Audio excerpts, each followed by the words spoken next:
Angelica Spurb.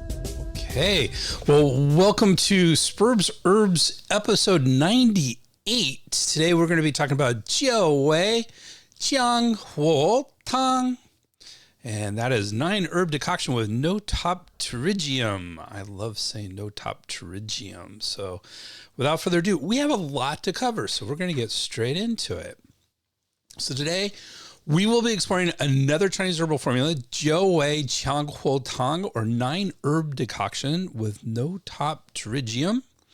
It is under the subcategory of formulas that release exterior wind cold disorders and is useful for treating external attacks or colds with dampness and internal heat. We will be doing our deep dive into this formula as we usually do. And also, as usual, we will be adding something a little different. We are going to briefly introduce postbiotic supplements. We don't have a lot of something different today just because we have so much to cover with this formula. So that's what we're going to be doing. It's going to be another fascinating exploration into the exciting quantum world of herbs. Please power up your mind's tokamak and join us. Before we get going, I wanted to tell you we are starting an amazing special for our courses. If you use them for continuing education, professional development, or just for your own edification, we are offering 50 hours of courses for an unbelievable price. Why 50 hours? Because that's how much is needed. You need 50 hours every 2 years to maintain your license in California. But we also have a smaller one if you're not from California. So we'll talk about that in just a second. But normally, these 50 hours would cost $750. However, with the special code 50 CEUs, that's 50 CEUS, this is going to be only $325 or only $6.50 per hour of class. Plus, you can get a free signed copy of one of my books. Just pay for shipping and handling. That is a free copy of Integrative Pharmacology, combining modern pharmacology with integrative medicine. That is a big old textbook that should be on everybody's shelf. Or Playing the Game, a step-by-step approach to accepting insurance as an acupuncturist. Either one of those, free. All you need to do is pay for shipping and handling. What a great deal. So you're getting over half off, way over half off of what we would normally be charging for these, and you get a free book. Unbelievable. Just go to the webpage www.integrativemedicinecouncil.org/CEUS1. So that's Integrative Medicine Council, COUNCIL.org/CEUS1 for this amazing deal. And as I said, we have a deal, a really great deal for half that many hours of courses, so 25 hours of courses at the same page. So just go to that page and you can get a fantastic deal even if you don't need 50 hours of courses. Awesome. Hope to see you there. So I said we were going to talk about postbiotics. So for today's something different, we will be looking at postbiotics. I recently did a course on pro and prebiotics and talked a little bit about postbiotics, which was a topic I was not very familiar with, which is why I do these things. I love learning about this stuff. So here's a short introduction to these supplements and whether or not they may be useful. So postbiotics are also called paraprobiotics, parapsychobiotics, ghost probiotics, metabiotics, tyndallized probiotics, and bacterial lysates. They are defined as a preparation of non-living microorganisms and or their components that confers a health benefit on the host. They may include heat-killed probiotics, enzymes, vitamins, polyphenols, short-chain fatty acids, and other components produced by probiotics. Those short-chain fatty acids are very interesting. There's a lot of research going on those short-chain fatty acids right now, and that is really, they're saying that's the big benefit of probiotics at this point, that they change a lot of our non-digestible fibers and things into short-chain fatty acids, which have a health benefit for us. So what are postbiotics used for? They may help reduce weight and gastrointestinal issues, treat colds and flus, and eczema, potentially eczema. But what does the science say on these? Well, that is a good question. I'm glad someone asked that. In general, there are only have been small clinical studies looking at postbiotics, and therefore there is little support for their use at this point. It doesn't mean they're not helpful. It means we don't have the evidence to show that they're helpful yet. So we're ahead of the curve. We have a lot more research to do on these postbiotics. These suggest some postbiotics may be helpful for reducing weight and reducing diarrhea. Irritable bowel syndrome, that's irritable bowel syndrome. Crohn's disease, which is part of IBD, or inflammatory bowel disorders, and diverticulitis. So if you have diverticulosis that is inflamed, it's possible that these can be helpful for those. The evidence is mixed if probiotics help colds and flus, and if they are helpful, they're only a slight benefit, at least at the evidence. That's science for you. It's a stepwise process, so we can only say where we're at right now. So it doesn't look like it's particularly helpful for colds or flus, and if it is, it's only of a very slight benefit. They do not appear to be helpful in treating eczema, so the research so far is not very helpful for that. Now, when I taught this course, someone, someone was asking about enzymes and foods and things along those lines in this course. And one of the things that I think the postbiotics are interesting. They have some interesting and beneficial aspects to them, which I think are really, really helpful. However, I feel like I'd rather have live cultures. So that's the probiotics are supposed to be on the live side of things, and I'd rather have those going in, like having live qi into the body, rather than these postbiotics. Though again, if the research changes, then maybe my opinion would have changed on that. So they're very interesting. They're really new. I'm still tending towards pre and postbiotics more than pre and probiotics as opposed to postbiotics, but it's definitely something to keep an eye on as the research comes out more and more. And that's all there is to this amuse-bouche. Let's get into, we have a lot to cover, so let's get into today's formula, or the entree. So today we're talking about Qiāng Huo Tang, or Nine-Herb Decoction with Notopterygium. Other names include Major Notopterygium Decoction, or Da Qiāng Huo Tang, Notopterygium Flush and Harmonized Decoction, or Qiāng Huo Chong He Tang, Flush and Harmonized Decoction, Chong He Tang, Miraculous Release Powder, Shenjie San, Notopterygium powder, Qiāng Huo San. And then we have variants of these same things. So Jiu Wei Chuang Huo Tang can also be spelled in Wei Giles as, instead of Jiu, it can be spelled Chiu. Still pronounced the same. It's still pronounced with a J sound, Jiu, but it's in Wei Giles as opposed to pinyin, which are just ways of using what are called romantic Latin characters, using the Chinese characters. From the Chinese characters. So that's Wei Giles is an older system. It was still used up until about probably around 10 years ago. Taiwan was still using Wei Giles, but they finally switched to pinyin, which has been around since I think the 50s or 60s in China. So mainland China. So they were, not for mainland. So they were avoiding the use of pinyin. But they finally capitulated and said, yeah, the majority of this is now in pinyin. There's a third system that I find is more used scholarly, and older scholarly works, called the Yale system.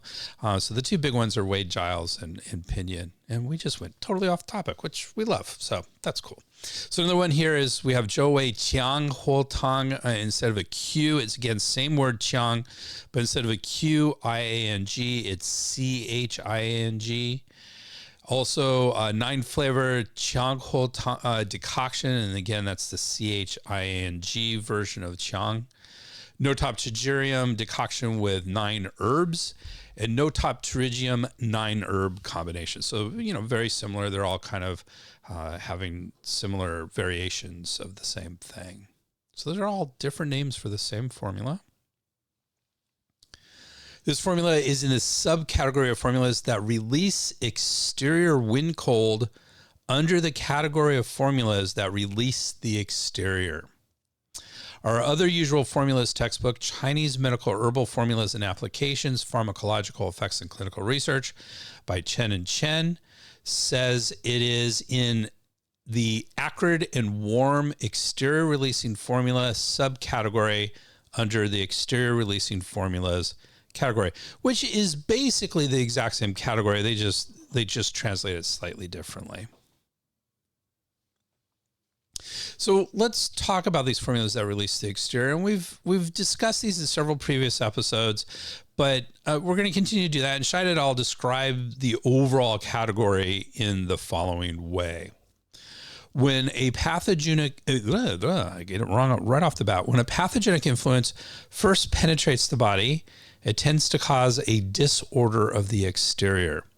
In this context, the term exterior, or biao, denotes the superficial layers of the body comprised of the skin and muscles. These are perfused by the body's protective qi, which is fierce and hot in nature, and whose task it is to warm and defend against penetration into the body by external pathogens. If a pathogenic influence lodges in this aspect of the body, it not only obstructs the normal physiological diffusion of qi and fluids there, but encourages the body to move more protective qi toward the exterior in an attempt to push out the invading pathogen.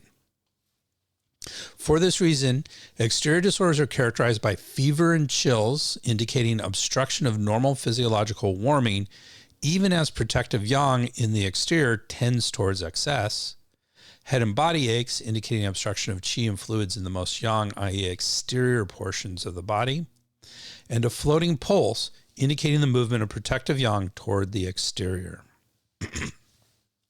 Since wind is the vehicle by which other external pathogenic influences enter the body via the exterior, it is involved in most exterior disorders, especially those involving cold and heat. Thus it is said that, quote, wind is the leader of the 100 diseases, or feng wei, bai bing zhi zhang. The symptoms associated with an exterior disorder indicate that the body is actively trying to overcome obstruction of the qi dynamic by one or more of the 6 pathogenic influences. Treatment in Chinese medicine seeks to support these physiological reactions through strategies that release the pathogenic influence from the exterior, jie biao. For this purpose, one deploys light, acrid, moving herbs that unblock obstruction to fuse the protective qi and disseminate fluids to vent pathogenic influences back toward the outside. No other strategy will prevent the pathogenic influence from penetrating more deeply into the body. Often, but not always, this results in sweating. This type of sweating indicates that an obstruction has been overcome and that the qi and fluids can once again stream to the surface of the body. Like the flow of water that breaks through a dam, the sweating may initially be pronounced, especially if a very acrid and warming formula is used. However, the profuse sweating should quickly abate as the body finds its physiological balance. For this reason, releasing the exterior is often equated with inducing sweating. Yet, in many contexts where formulas to release the exterior are used, the sweating may hardly be noticeable, or strong pathological sweating may evolve into a milder physiological sweat. This is because the ultimate goal of these formulas is not to promote sweating, but to unblock and restore order to the flow of qi and fluids. The term release from the exterior was first described in Chapter 5 of Basic Questions. Now, this Basic Questions, this is the Wangdi Neijing Su Wen. So this is the Yellow Emperor's Classic of Internal Medicine, and that's broken down into 2 parts. One of those is the Basic Questions. This is the oldest existing book on Chinese medicine, and so this is sort of kind of the Bible of Chinese medicine. So this term release from the exterior was first described in Chapter 5 of this book. If a person harbors a pathogen, the body becomes soaked as the movement of protective qi to the exterior transforms fluids into sweat. Hence, When the pathogen is at the level of the skin, use sweating to discharge it. The first known text to list herbal formulas that embody this strategy is the early 3rd century work Discussion of Cold Damage, or Shanghanlong, which provides some of the most influential formulas in this category, such as the Fedra decoction Ma Huang Tang, cinnamon twig decoction Guizhi Tang, and their variants. Its focus on acrid, warming herbs to overcome obstruction from wind, cold, and dampness predominated medical practice until the Jin Yuan dynasties of the 12th to 14th centuries.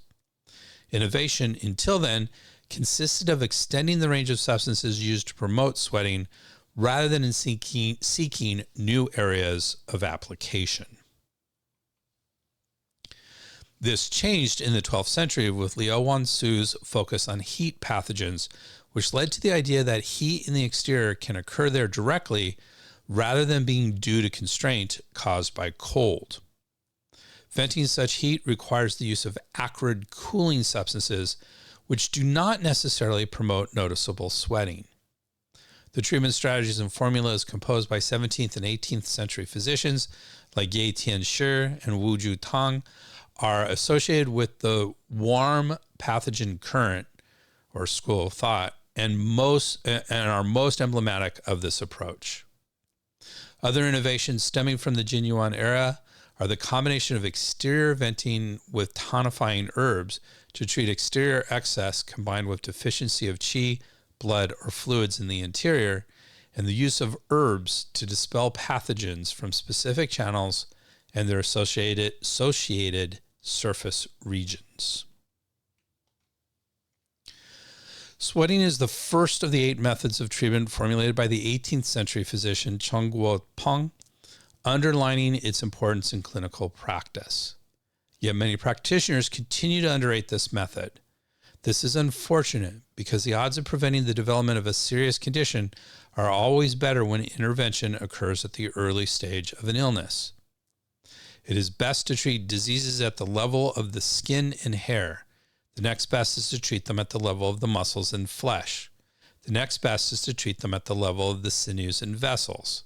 The next best is to treat them at the level of the 6 yang organs. The next best is to treat them at the level of the 5 yin organs. When treating at the level of the 5 yin organs, half the patients die and the other half survive. And this is from that same book and chapter, Basic Questions, the Huangdi Neijing Su Wen, chapter 5.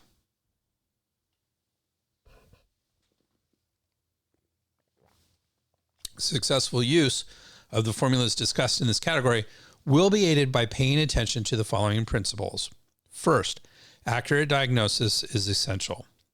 If an interior disorder develops before the exterior has been released, the practitioner must choose between releasing the exterior first or treating the exterior and interior simultaneously. If the formulas in this chapter are inappropriate for treating disorders solely of the interior, expressed rashes or edema due to deficiency. Likewise, it is important to be clear about the precise nature of the pathogenic influence to be released, as this determines the choice of formula. One must also be cognizant of the type of sweating to expect from a particular formula. Second, most of these formulas should be cooked briefly. They treat acute disorders and are prepared as decoctions or powders. They contain substances that are light and volatile in nature, which, if subjected to too much heat, lose their efficacy.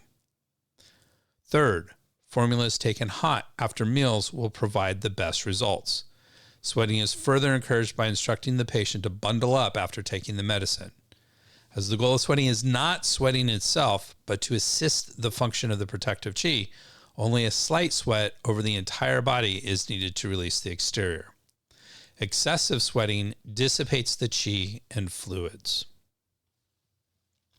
Fourth, the formula and dosage should be adjusted to the individual's constitution, local climate, and season.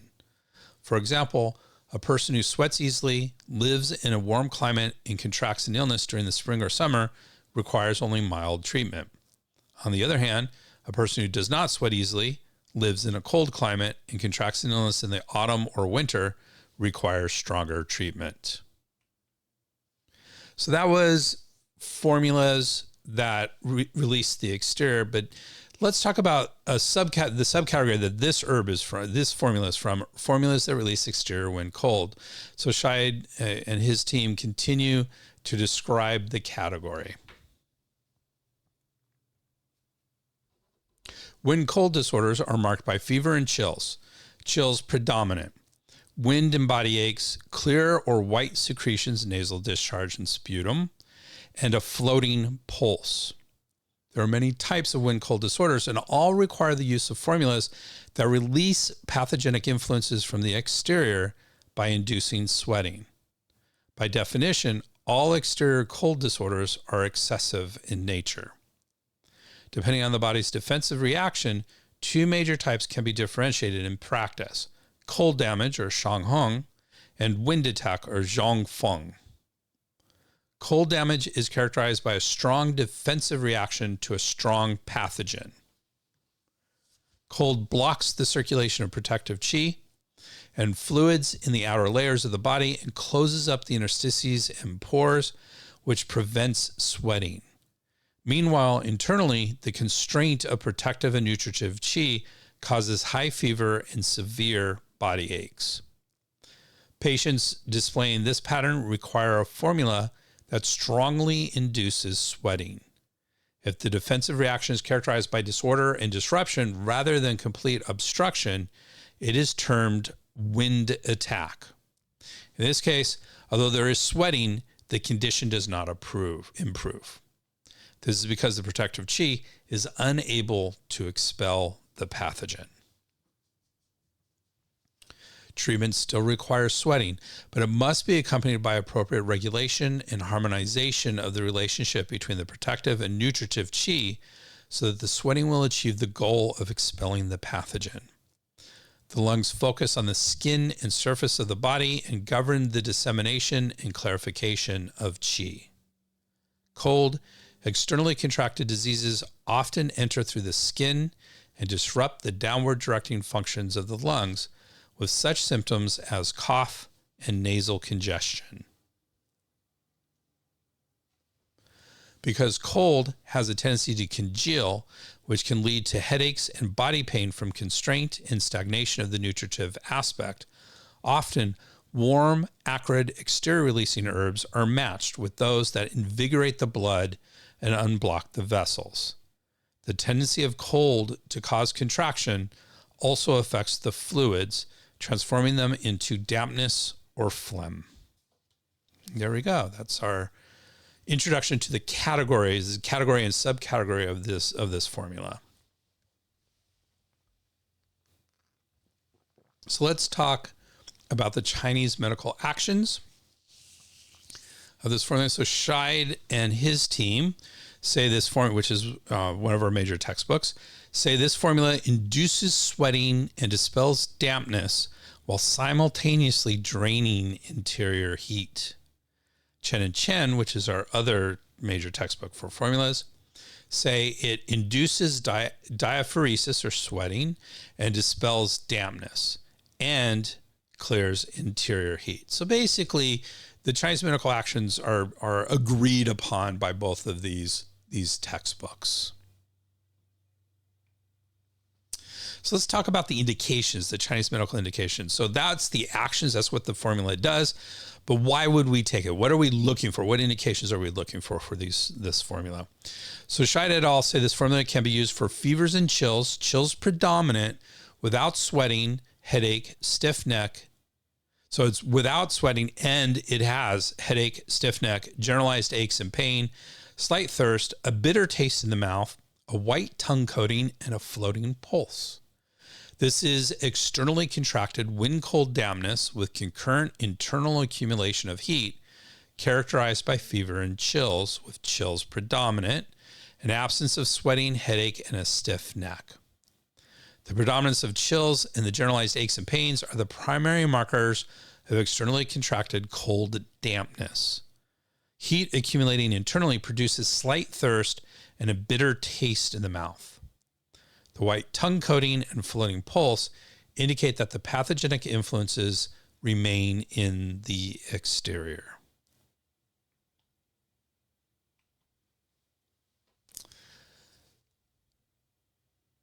Chen and Chen say Jiaowei Qiāng Tang treats wind, cold, and dampness at the exterior and heat in the interior. Aversion to cold, fever, absence of perspiration, headache, neck stiffness, soreness, and pain of the body and limbs, a bitter taste in the mouth, thirst, and a white tongue coating, and a superficial pulse.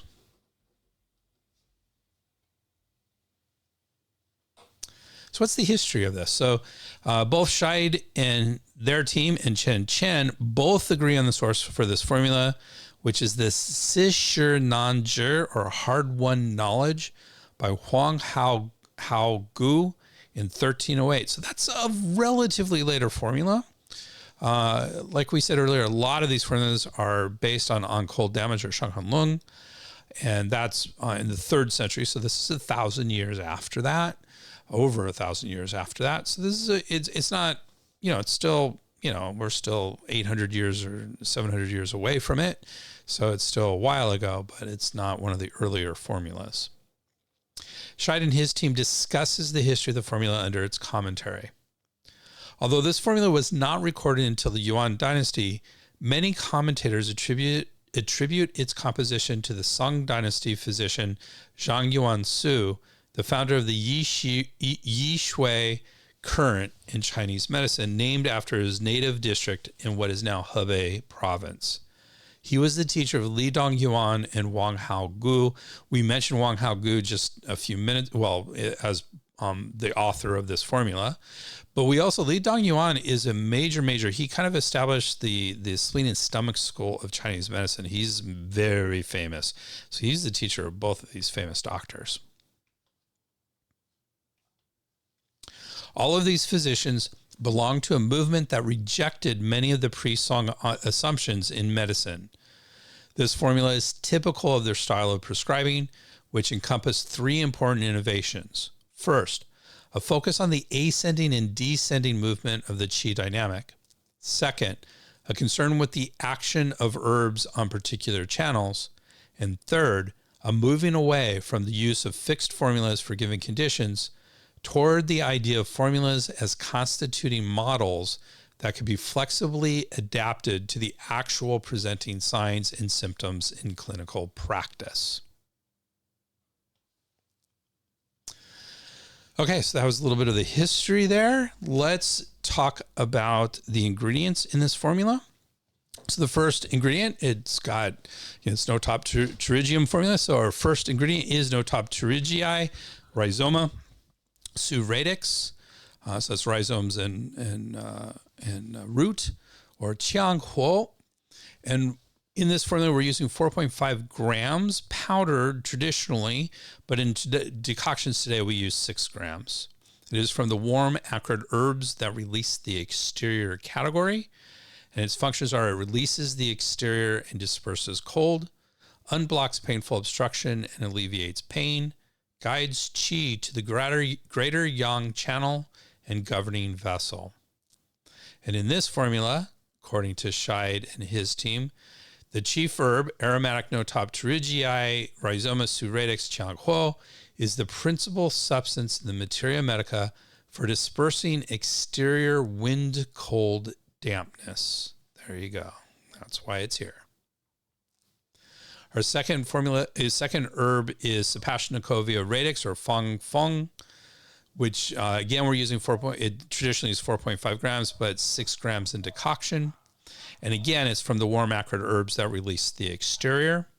Its functions include expels wind dampness, alleviates pain, and stops spasms. And the analysis of this formula says 2 of the deputies, Sapashnacovia radix feng feng, and our next herb, Atractylotus rhizoma sangju, assist the chief herb in releasing the exterior and eliminating dampness. Our next herb is that Atractylotus rhizoma, or sangju. Again, we're using 4.5 grams traditionally, 6 grams in current Decoction. This herb is actually from a different category of herbs, aromatic herbs that transform dampness. And its functions, traditional functions, include strongly dries dampness and strengthens the spleen, induces sweating and dispels wind dampness, clears dampness from the lower burner, and improves the vision. There you go. Interesting. Our next ingredient is a sari herb or a xin. Traditionally 1.5 grams, a small amount is used, though in decoction 2 grams are used, so a little bit more. This is one of those herbs that is kind of on the bubble. It's not quite banned, but it's not quite easy to get. And so it's an interesting herb. It's a strong herb is the best way to say it. And again, this is from the category of warm, acrid herbs that release the exterior. Traditionally, it disperses cold and releases the exterior, dispels wind, disperses cold and relieves pain, warms the lungs and transforms thin mucus, and unblocking and facilitating the orifices. In an analysis of the formula, they say the other deputies is sari herba, xixin, chuangshang rhizoma, chuangshang, which we're going to talk about along with Angelica dehurica radix or bai zhi, assists the chief herb in releasing the exterior and treating the head and body aches. So that is this ingredient, xixin. Our next one is chuanshang rhizoma or chuanshang. Those are both first tone. And here we're using 3 grams, whether it's powdered or in decoction. And it's in the formula of herbs that regulate the blood. We mentioned that earlier, that we will often include a little bit of blood regulation in these release the exterior categories, herbs, formulas. And traditionally what this herb does is invigorates the blood, promotes the movement of qi, expels wind, so it's useful here, and alleviates pain. So you can see why it would be very useful. It's a great herb. It's actually a relatively commonly used herb, and it's fantastic. Our next herb, which we already mentioned, was Angelica dehurica radix, or bai zhi. And again, we're using 3 grams, whether it's decocted or in powder form. And this is also from a lot of these herbs are from the category of warm, acrid herbs that release the exterior. This herb expels wind, eliminates dampness, unblocks the nasal passages, and alleviates pain, reduces swelling and expels pus, and expels dampness and alleviates discharge. And now we get into our next herb. This one is Scutellaria radix or Huang Qin, 3 grams. And this is from the herbs that clear heat and dry dampness. According to Bensky and his team, this herb clears heat, dries dampness. These are the traditional actions. Clears heat, dries dampness, clears heat. Oh, I did that again. I got to change that here. Clears heat and resolves toxicity, clears heat and stops bleeding, and sedates ascendant liver yang. And the analysis of this formula says the assistants, Scutellaria radix Huang Qin, and Rehmannia radix, Shengdi Wang, clear qi and blood level interior heat, respectively, treating the thirst and bitter taste in the mouth, and also preventing the dry nature of the other herbs from injuring the fluids, which is interesting because this is a drain damp, so it is trying to drain fluids. But Shengdi Wang is nourishing of fluids. This is a good combination, actually. So let's talk about that Shengdi Wang. Rehmannia radix, definitely one of the most commonly used herbs in Chinese medicine. We're using 3 grams in this formula, and this is in the formula in the category herbs that cool the blood. And traditionally, it clears heat and cools the blood, nourishes the yin, and generates fluids. And I think this is our last herb in the ingredient, and this is Glycericerae radix or Ganzao, which is absolutely the most commonly used herb in our formulas. This is licorice, very commonly used. 3 grams are used here. It's in the category of herbs that tonify the qi, and we're going to see why it's used in so many formulas when we look at its traditional actions right now. So it tonifies the spleen, augments the qi, moistens the lungs and stops coughs, moderates spasms and alleviates pain, and here's the reason why it's in so many formulas, and moderates and harmonizes the characteristics of other herbs. That's why it's in so many formulas. And the analysis of the formula says the envoy, Glycericerae radix gansao, harmonizes the middle burner and the actions of the other herbs. So you can see that's the reason why it's being used in this formula, is to harmonize and make it chill. Okay. Preparation. So Shai et al. Discusses preparation of this formula. The source text advises to coarsely grind the herbs. So that's all it does. You grind them. Chen says the source text states to grind the ingredients coarsely and cook the coarse powder in water to make a decoction. Today, this formula may be prepared as a decoction with the doses suggested in brackets, which I mentioned here. In addition, 3 slices of Shenjiang Rhizoma zingiberis recens, which is fresh ginger, and 3 stalks of Sangbai bulbous alii fistulosi, which is green onion, can be added to enhance the effects of unblocking yang qi and releasing the exterior. Commentary on this formula. As usual, Scheid and his team has an excellent commentary about this formula. Prior to the Song dynasty, seasonal feverish diseases were generally understood as cold damage disorders that, in the first instance, were to be treated by either ephedra decoction mawang tang or cinnamon twig decoction guizhi tang. Both of these formulas focus on the greater yang. The present formula accepts that wind cold dampness can invade any channel. Although its chief herb, Notopterygium Rhizoma radix Qiāng huo, still focuses on the greater yang channel, the remaining herbs all focus on other channels. Angelica dohurica radix, or Bai Zhi, enters into the yang brightness channel and treats frontal headaches.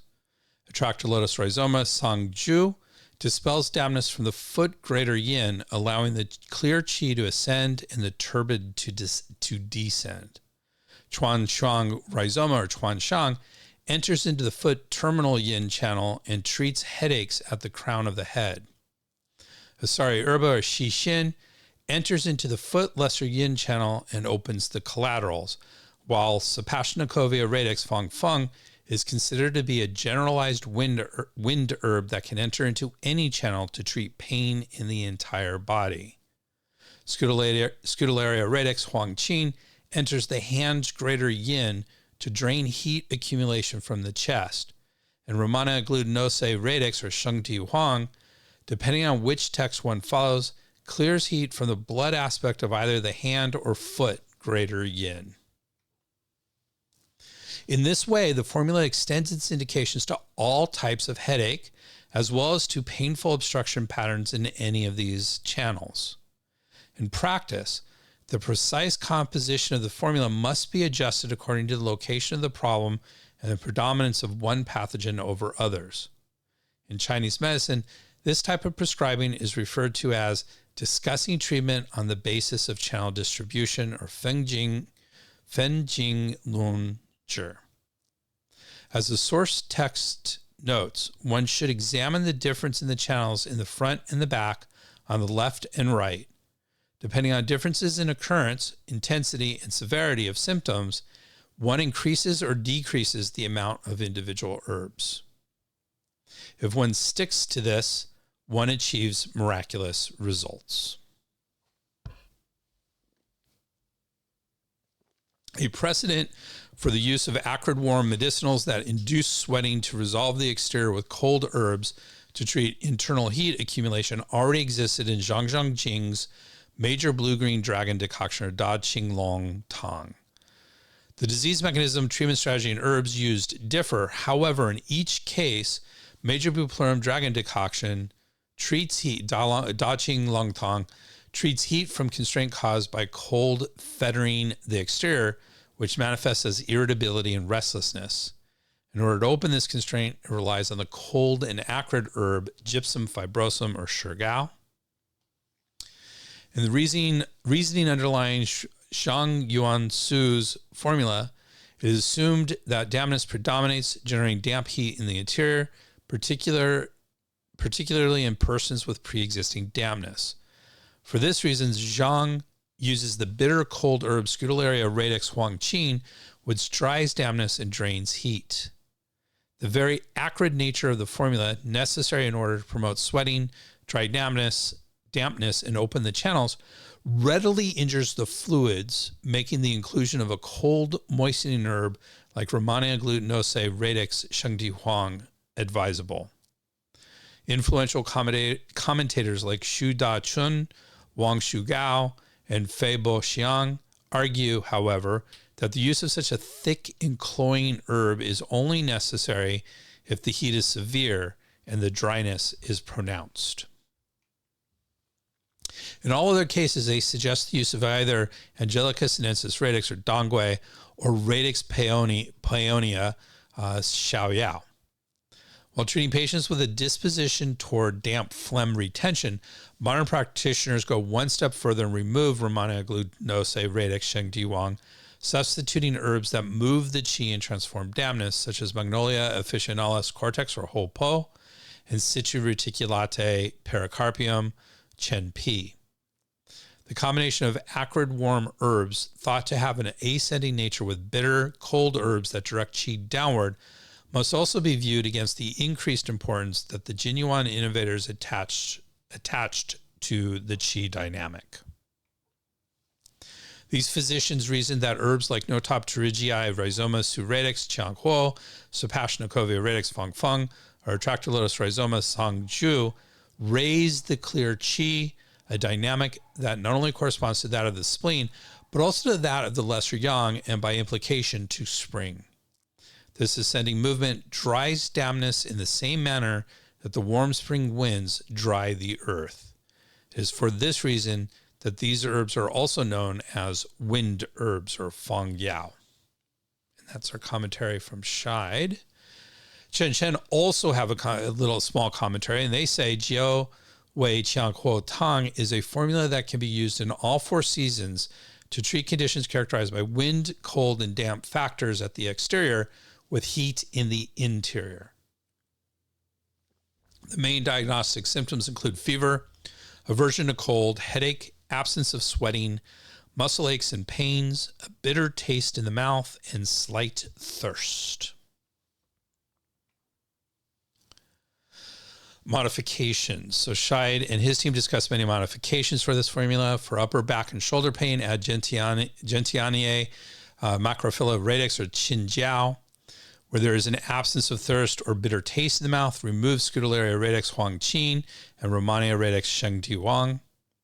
For pronounced thirst and irritability, add Gypsum fibrosum shirgao and Anamorena rhizoma germu. Both of those are very cooling. So when they're saying there's pronounced thirst and irritability, they're also saying there's a lot of more heat going on here. For dry or sore throat, add Platycody radix Qiāng, Arctii fructus neobangza, and Menthe haplocoalysis herba boha, that's field mint. For epigastric discomfort and distension with a greasy tongue coating, remove Rehmannia radix shengdi huang and add Pogostemmonus agastaches herba huo qiāng and Pinellia rhizoma preparatum gerban sha. For coughing up a thick sputum, add Armanaceae semen xingren, that's apricot seed, and Pusidani radix Qian Hu. So those are modifications from Scheid and his team. Chen also has several modifications. I can note of that real quick. If there is severe pain caused by more damp accumulation, increase the dose of Qiāng Huo, Rhizoma et radix Notopterygium, and Sangju rhizoma atractylotus. If the pain is moderate or mild because there is less damp accumulation, remove Sangju rhizoma atractylotus and Shixin radix et rhizoma rosare. When there is a feeling of fullness and oppression in the chest caused by damp accumulation, remove Di Huang, radix Rehmannia, and add Jur Chow fructus aurantii and Hopo cortex magnolia officinalis. If there is severe headache and Gao Ben, add Gao Ben, Rhizoma et radix ligustici. If there's no bitter taste in the mouth or thirst, lower the dose or remove Di Huang radix romania and Huang Qin radix scutellaria. With clear or watery nasal discharge, add Xinyi San magnolia flower powder.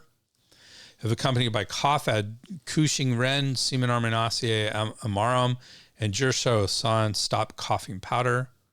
For vomiting or thirst, add Jirsho Fructus aurantii immaturis and Jiegong radix platycodonus.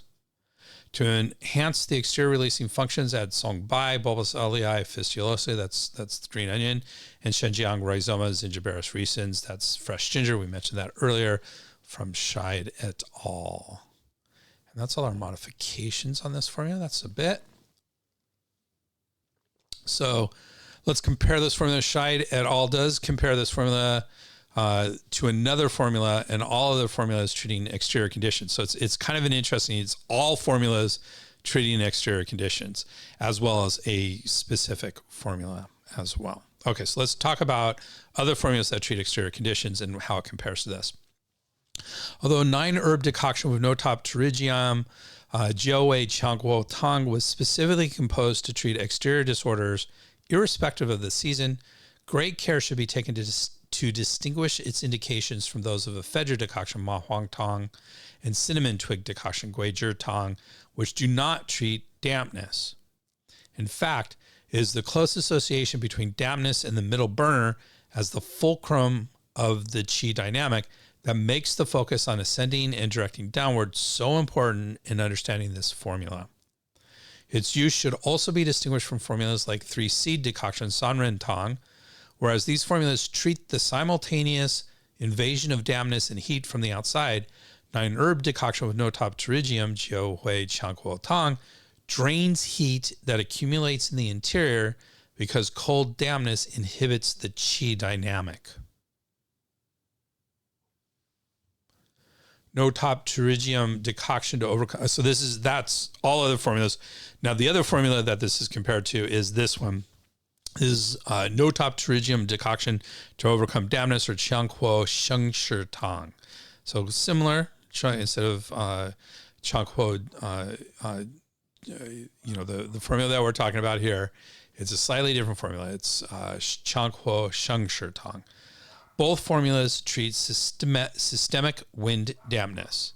Because Notopterygium decoction to overcome dampness, Qiāng Sheng Shi Tang focuses less on releasing the exterior, is indicated for conditions with mild exterior symptoms and relatively severe generalized pain and heaviness. Nine-Herb Decoction with Notopterygium, our formula today, Jiaowei Qiāng Tāng, on the other hand, is better for treating wind-cold dampness, fettering the exterior, accompanied by heat from constraint in the interior, characterized by aversion to cold with a fever, a bitter taste in the mouth, and slight thirst. So Chen also compares this formula to another formula. It's actually, Jiaowei Qiāng Tāng and Qiāng Sheng Shi Tang, Notopterygium decoction to overcome dampness. So this is comparing it to the same formula, actually. Both contain Qiāng rhizoma radix Notopterygii as the main ingredient, and both treat wind dampness at the exterior. Their differences are as follows. Jiaowei Qiāng Tāng dispels wind, cold, and damp factors from the exterior and clears heat from the interior. It mainly treats individuals who have both exterior and interior conditions with such symptoms as fever, aversion to cold, mild aches and pains, a bitter taste in the mouth, and slight thirst. Qiāng Sheng Shi Tang strongly dispels wind dampness. It primarily treats heaviness, immobility, and pain in the head and upper body. So that's Chen's comparison. What are the biomedical indications for this formula? Scheid and his team say with the appropriate presentation, this formula may be used to treat a wide variety of medically defined disorders, including the common cold, migraine, urticaria or hives, sinusitis, facial nerve palsy, torticollis or stiff neck, fibromyalgia, torticollis in general. It actually has a second time. This is a direct copy, so you put it in twice. torticollis tenosynovitis, lumbar strain, erysipelas, acute myocarditis, which is that's inflammation of the heart. That's serious, and rheumatoid arthritis. Chen say this formula has many clinical applications, including the common cold, influenza, arthritis, rheumatoid arthritis, sciatica, urticaria, muscle aches and pains, migraines, and headache. So what does the science say on this? Chen lists several clinical studies with positive findings involving this formula. One is treating sciatica in 38 patients. So that's a very, very small study. Remember, we like to see at least 30 to 40 subjects in a study so that we can actually apply population statistics to it. So this is barely statistically valid. A modified version of this formula was studied for treating wind damp headaches in 28 patients. So that does not hit our threshold for population statistics. And another study of 152 patients used a modified version of this formula for treating acute urticaria. So that's a larger formula, a larger study. Still, relatively small study. But there you go. That's urticaria for you. No systemic reviews of Jiao Wei Qiang Huo Tang were found on a literature search. And when I say literature search, usually when I'm looking for reviews, I'm looking on Google Scholar because that's easy for me to do at home. But I also will specifically look and put in the things into the Cochrane Library, which has really high level systematic reviews of various conditions. So if it's there, it's useful. And I definitely did do that here and didn't find anything. Let's talk a little bit about drug-herb interactions. Few herbs in this formula may present risks for drug-herb interactions. Several show cytochrome P450 interactions, which is one of the risk factors for drug-herb interactions. Glycyrrhizide radix gonsul may induce cytochrome P450 subtypes 2C19 and 3A4. Romania radix shendiwang may induce cytochrome P450 3A4. Huangqin radix scutellaria may inhibit CYP, cytochrome P450, 2C9, 2E1, and 3A4. So some induce 3A4, some inhibit 3A4. 3A4 is usually our main target. About 40 to 60% of drugs will utilize cytochrome P450, 3A4 in metabolism. So that becomes their important target there. A large epidemiological study, N equals 1,795, so that's pretty darn large, showed increased adverse effects in patients taking Chaihu, Zhizhe, Wuweizi, Shu and Shengdi Huang, which is in this formula, and Mutang and Che Qianzi with clozapine, quetiapine, and olanzapine. So those drugs in particular. A case was reported of congestive heart failure and hypokalemia, or too little potassium in the blood, in a patient taking gonsul, licorice, furosemide, and digoxin, which, digoxin alone can cause a lot of interesting issues. And so, but you certainly want to avoid gonsul. I personally, digoxin is a neurotherapeutic index drug. I would not combine that with any herbs personally. Gonsul may increase blood pressure and fluid retention when used with oral contraceptives, as shown in 2 case studies and an uncontrolled human study. So that's weak clinical evidence, but it is still clinical evidence. So we do need to take it into account. So what are some concerns about this formula? So Scheid and his team say, due to its acrid and drying nature, this formula is contraindicated in warm pathogen diseases, including damp warmth disorders. It should be used with great care in patients who tend toward yin deficiency. Chen say, Jiao Wei Qiang Huo Tang contains many warm, acrid, and drying herbs. It should be used with caution in patients with yin, qi, or body fluid deficiencies. This formula is contraindicated in patients with wind heat, yin deficient heat, or generalized weakness and deficiency with heat. Okay, well, that is our formula for today. That was today's formula, Jiao Wei Qiang Huo Tang, or Nine-Herb Decoction with Notopterygium. A useful formula for treating colds or external attacks with dampness and internal heat. It appears to be a relatively safe formula to be used under these specific circumstances. And we started off by briefly introducing postbiotic supplements. All in all, this was another exploration into a fascinating and useful Chinese formula. In 2 weeks, we are going to be looking at another single Chinese herb, Zhizi, Gardenia fructus, or gardenia fruit, sometimes also called Cape jasmine fruit. This herb is in the Chinese medical subcategory of drain fire under clear heat herb category. It is an important herb for draining heat, cooling blood, and resolving dampness. As usual, we will explore all the intricacies of this herb as well as an explanation of its category. And as always, we will look at something a little different. Join us in 2 weeks for another interesting episode. And I'd like to say thank you very much. If you like this podcast, please do us a huge favor. Subscribe to our podcast in your favorite podcast app. We really appreciate you even thinking about doing that. Thank you. Or giving us a 5-star review. We'd love that as well. We really appreciate that. And even just for thinking about it, we appreciate it. And don't forget our amazing continuing education deal at that www.integrativeMedicineCouncil.org/CEUS1. What an amazing deal. You can always get in touch with me at Dr. Greg at spurbsherbs.com. That's SPERBSHERBS.com, or at our website, www.spurbsherbs.com. Thank you very much. And here's our bibliography.